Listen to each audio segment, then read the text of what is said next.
তথ্য প্রতিষ্ঠা তিস্তা মহাপরিকল্পনা এখন বাস্তবায়ন হচ্ছে না বলে ইঙ্গিত দিয়েছেন। বলেন, প্রস্তাবিত পরিকল্পনা সংশোধনের নির্দেশনা দিয়েছেন প্রধানমন্ত্রী।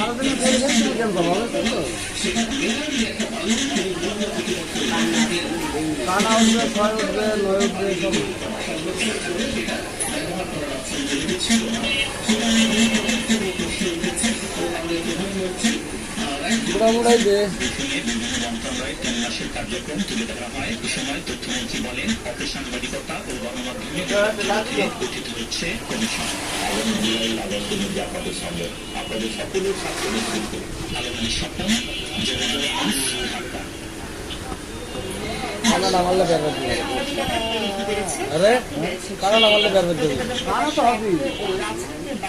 মানে লালগুলিটা একটু পাকানি সুযোগ দিচ্ছে।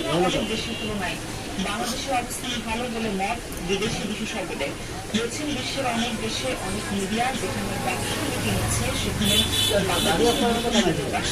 এটি ধরে রাখা গেলে আগ্রহ বাড়বে।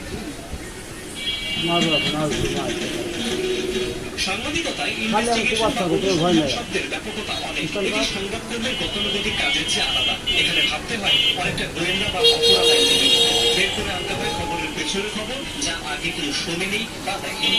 অনুসন্ধানী সাংবাদিকতার অন্যতম বৈশিষ্ট্য সতর্কতার সাথে কৌশল নির্বাচন এবং অপরাধ বা অনিয়মাদিকে সম্ভাব্য ব্যাখ্যা দান করে সেই সত্যতা নিখুঁতভাবে প্রমাণ করা।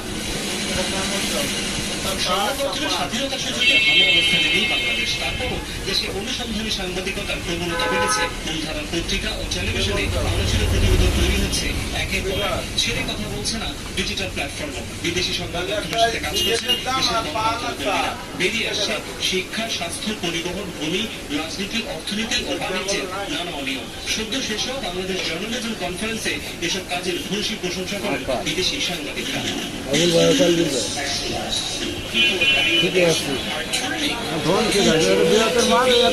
মাছ ছিল